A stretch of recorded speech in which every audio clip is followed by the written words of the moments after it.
Imagine you're smiling, talking, or working and showing everyone that everything is all right. There is nothing wrong with you. But inside, you feel tired, stressed, and just trying to hold yourself together. Maybe you're answering messages.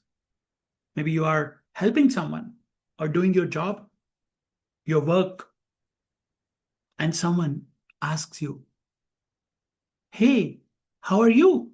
And automatically say, "Hey, I'm fine, and you?"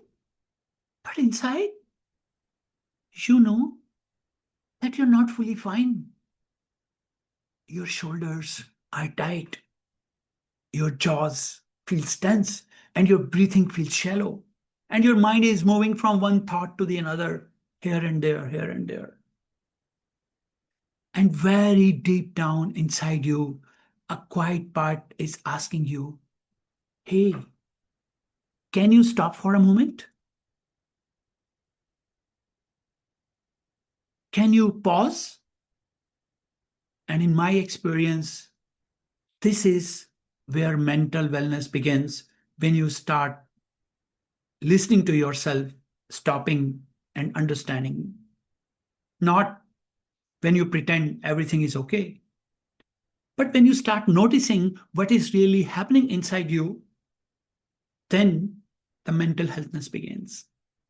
Hello, friends. My name is Atul Mehra. I'm a registered psychotherapist, author, and speaker. And today I want to share 5 simple practices that I personally use to support my mental and emotional wellness. People ask me, "Hey, you're a psychotherapist. You need to do that too?" Yes, man. I'm human. I'm a psychotherapist, but human. And I also have to pause, listen to my body, and take care of my own nervous system. So, friends, these are not complicated techniques and they are not perfect solutions.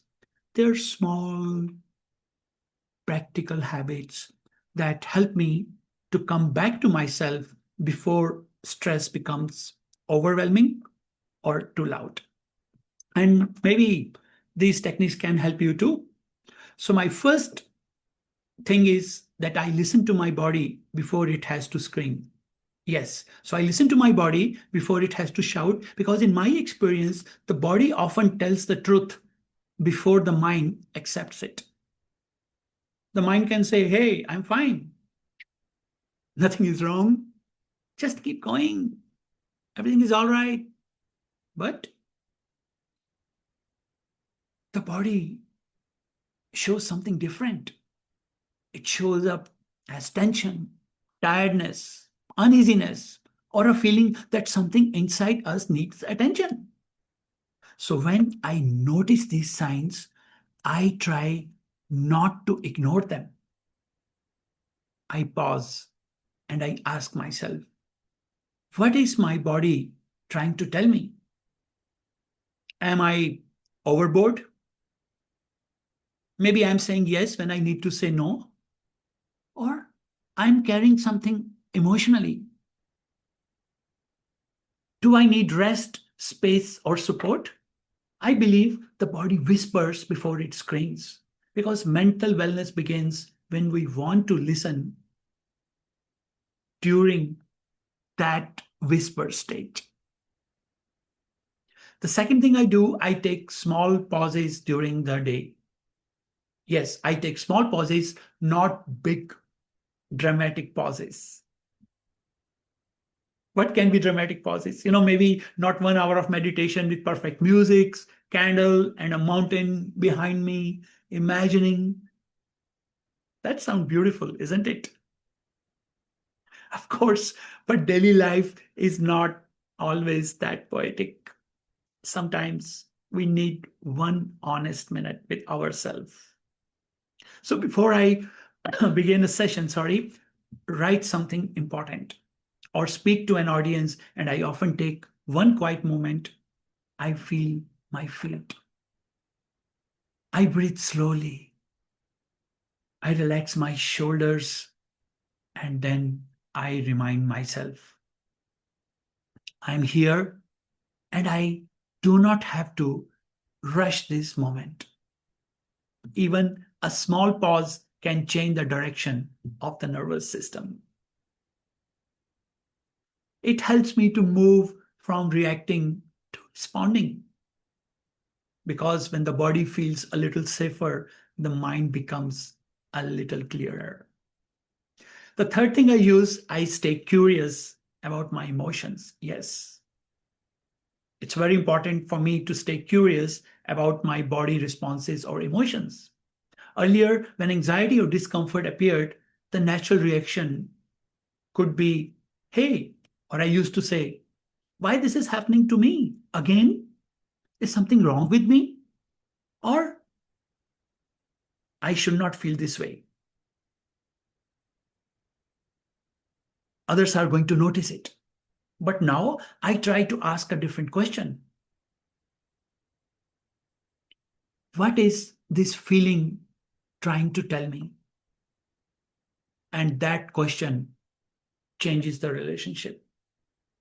Instead of fighting with the feeling, I begin to listen to it. Instead of judging myself, I become curious because anxiety is not always the enemy, but anxiety is a messenger. It may be saying, you are overloaded, you need rest, you are afraid of being judged, or you are carrying something old, or maybe a part of you does not feel safe yet. Remember, curiosity creates compassion, and compassion creates space for healing.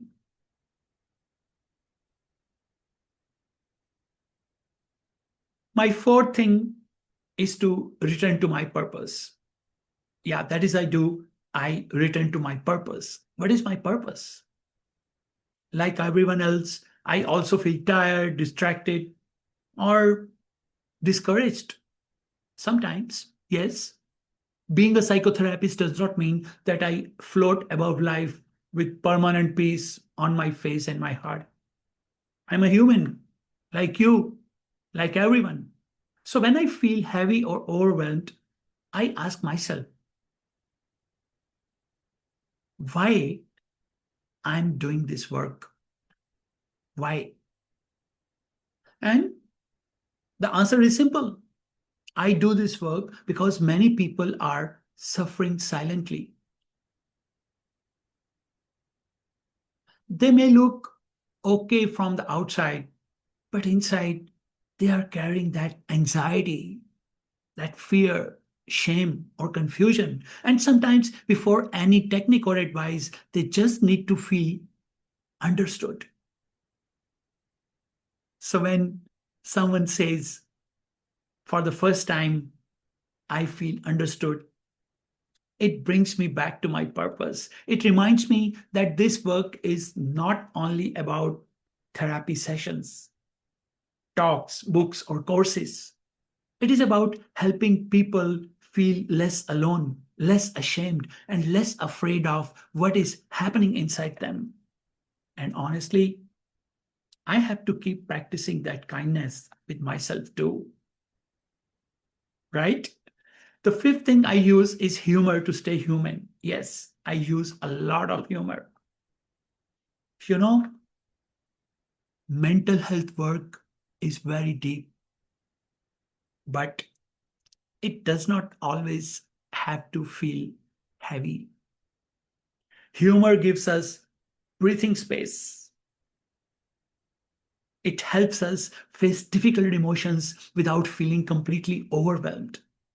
Sometimes I describe anxiety as an overprotective security guard who has not read the job description properly. It is trying to protect us.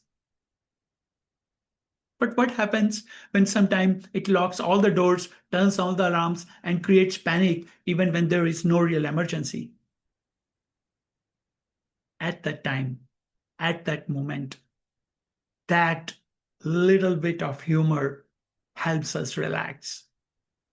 It's remind me that healing can be serious, but we do not have to make everything heavy. Humor softens fear.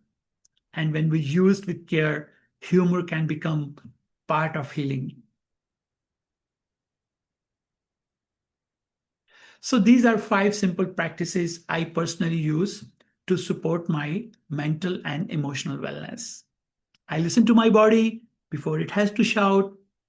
The second one, I take small pauses during the day. The third, I stay curious about my emotions. Fourth, I return back to my purpose. And finally, I use humor to stay human. But underneath all 5, there is one deeper message. Do not ignore yourself. Listen to yourself. Your body may be trying to speak to you.